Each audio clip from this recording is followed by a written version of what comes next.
Greetings, car fanatics. This is my 2010 Porsche 911 Carrera S. It has a 991 OEM sports spoiler on the front.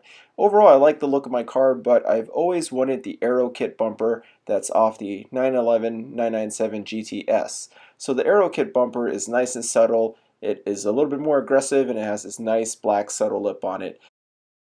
So I happened to find a used bumper on eBay and I was able to negotiate the price down to $400 with shipping. So if you look at the bumper, it's used, it's not in perfect shape, and the real flaw with the bumper is that it has this crack on the bumper that would need to be repaired. Additionally, there is a cutout of the bumper that has just been removed for whatever reason. There's also a broken tab that needs to be repaired. So while the bumper is much cheaper than a new one, it's $400 shipped versus about $2,000 for a brand new bumper, I do have to spend a little bit to get the bumper repaired. So here are all the parts I need for the job. So I got the bumper used on eBay for $400 with shipping. You also need the left and right retaining frames, which is basically the grille and the thing that holds on your daytime running lights. While it looks similar to the stock 997.2 bumper, it's not the same, so you will need to order new ones. It was $180 for both sides. Additionally, I had to pick up a used 997 GTS spoiler. Big shout out to Quick Cuban for selling me his used spoiler. It was really a helpful contribution to the project. And then finally, I need to get the bumper painted and repaired. That's $425. And then I'm going to wrap it in paint protection film, which is another $350 for a grand total of just a little over $1,600 for the entire kit fully installed. Okay, so 1 week after placing the bumper order, it arrived and it looks just how it does in pictures. So as you can see here, the crack is on the very end, as well as there's a crack on the outside of the bumper that you can see. So this piece right here on the end is separated, so that's going to need to be repaired. And then the crack is going to need to be epoxied together to make sure it doesn't spread. And then we have the broken tab over here, and of course the cutout piece we need to replace. And then the final kind of piece of damage I didn't notice is that one of the tabs that holds the retaining frame on the left is broken, but it's not a big deal because the rest of the tabs are in good shape. So now it's time for the fun part. Let's go ahead and remove the original bumper so we can get ready to put on the new bumper once we get it back from the paint shop.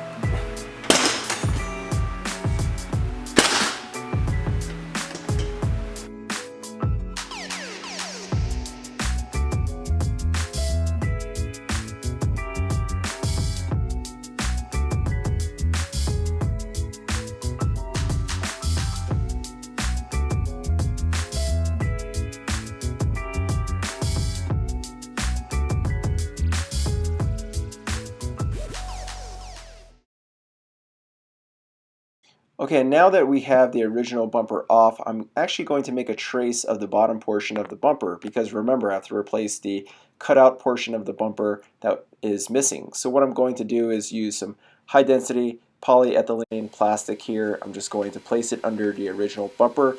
I'm going to make a trace and then I'm going to cut it out.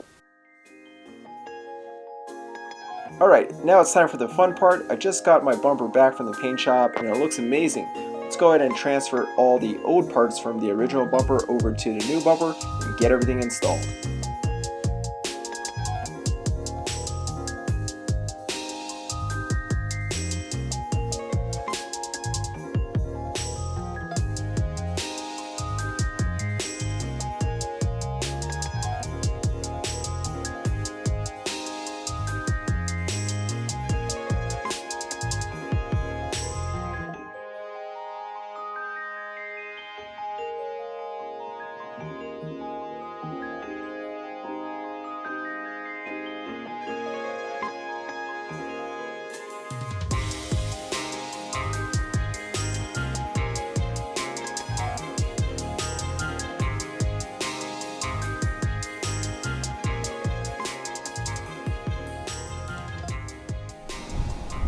Alright, car fanatics, overall I really love the look of the new bumper. It fits great because of course it's OEM and the paint actually matches the car really good.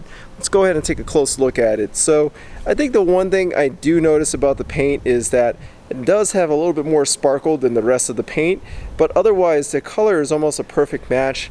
I think metallics in general are hard to match because you never know how the metallic flakes are going to land. But overall there's just a little bit more metallic flake than the rest of the paint. Hopefully when I put the paint protection film on top, that's going to subdue the sparkles and make it match the rest of the paint a little bit better. But I think from the naked eye, it actually looks really good. No one would really be able to tell that there's a slight color difference, but that's always a risk you run when repainting something.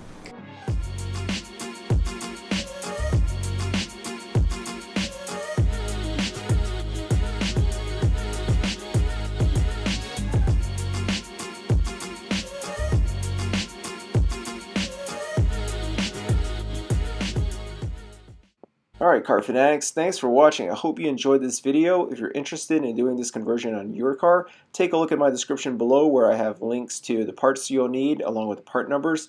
Thanks for watching. If you like this video, give it a thumbs up and subscribe to the channel. Leave any comments or questions below.